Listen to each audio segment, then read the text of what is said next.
June 29, 1950.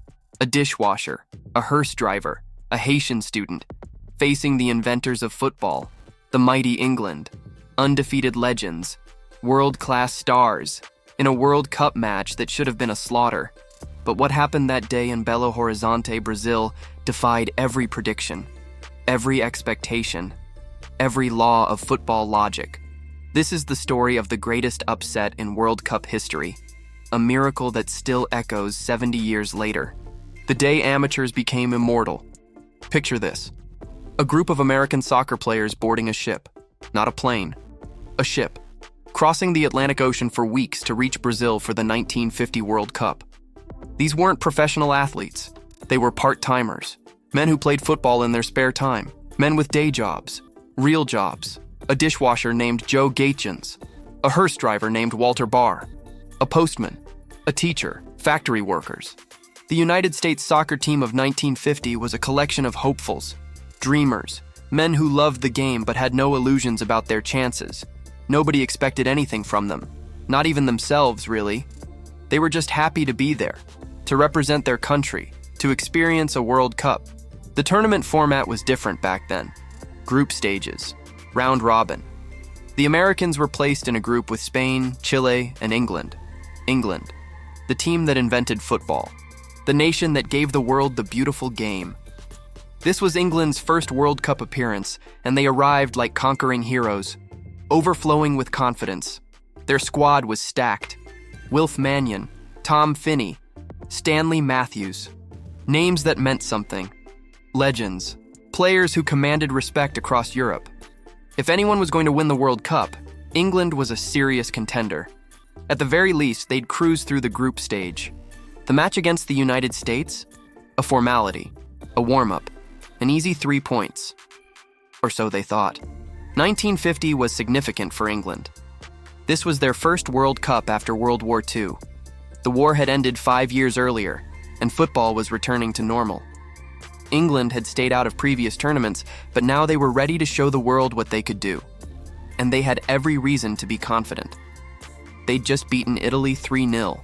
They were demolishing teams in friendlies. Their domestic league, the English Football League, was considered the best in the world.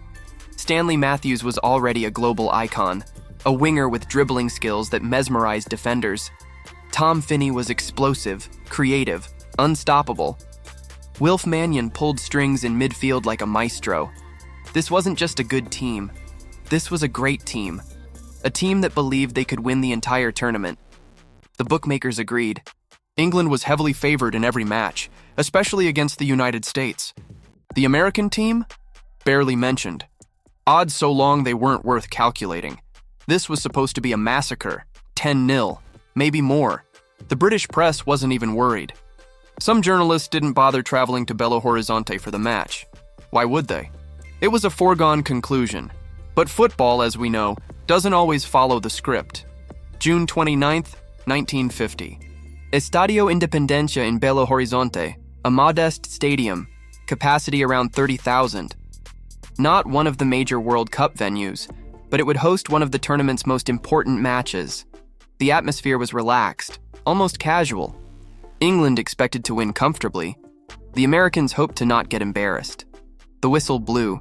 England attacked immediately, wave after wave, shot after shot. The American goalkeeper, Frank Borghi, was under siege. He made save after save, somehow keeping England out. The English players grew frustrated. How were they not scoring?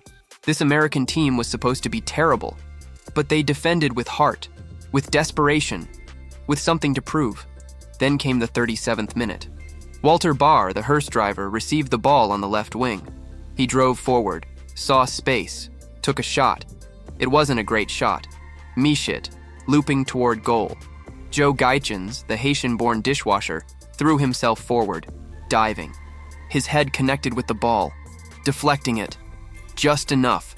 Past the goalkeeper, into the net, 1-0. The Americans went crazy. The crowd erupted. England stood in shock. The second half was chaos. England threw everything forward. Desperation set in. They hit the post. They had goals disallowed. They created chance after chance, but they couldn't score. The American defense held firm. Frank Borghi made miracle saves. The minutes ticked away. England's attacks became frantic, panicked. The final whistle blew. United States 1, England 0. The impossible had happened. The greatest upset in World Cup history. David had slain Goliath.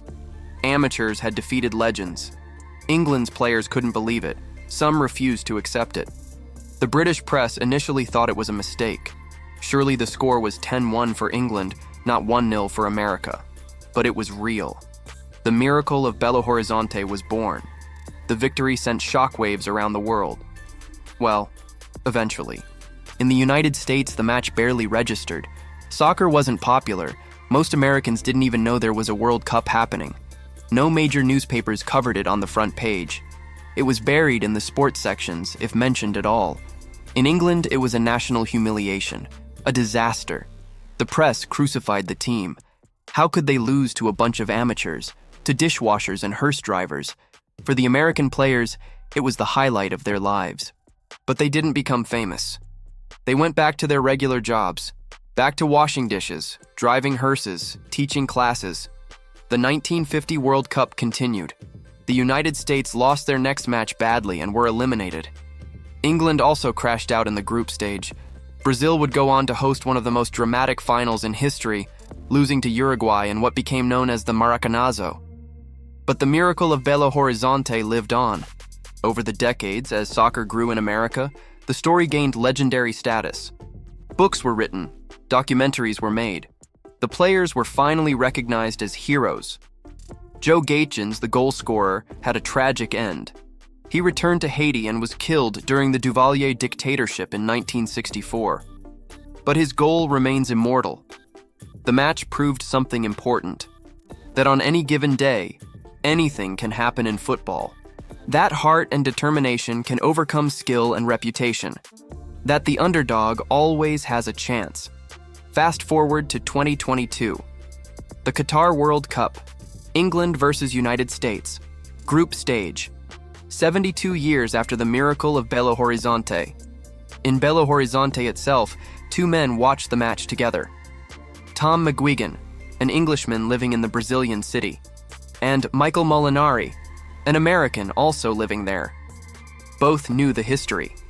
Both felt the weight of 1950. This time, there was no miracle. The match ended 0-0, a draw. Michael and Tom left without a victory. But they left as friends. Both teams would advance from the group. The rivalry continues.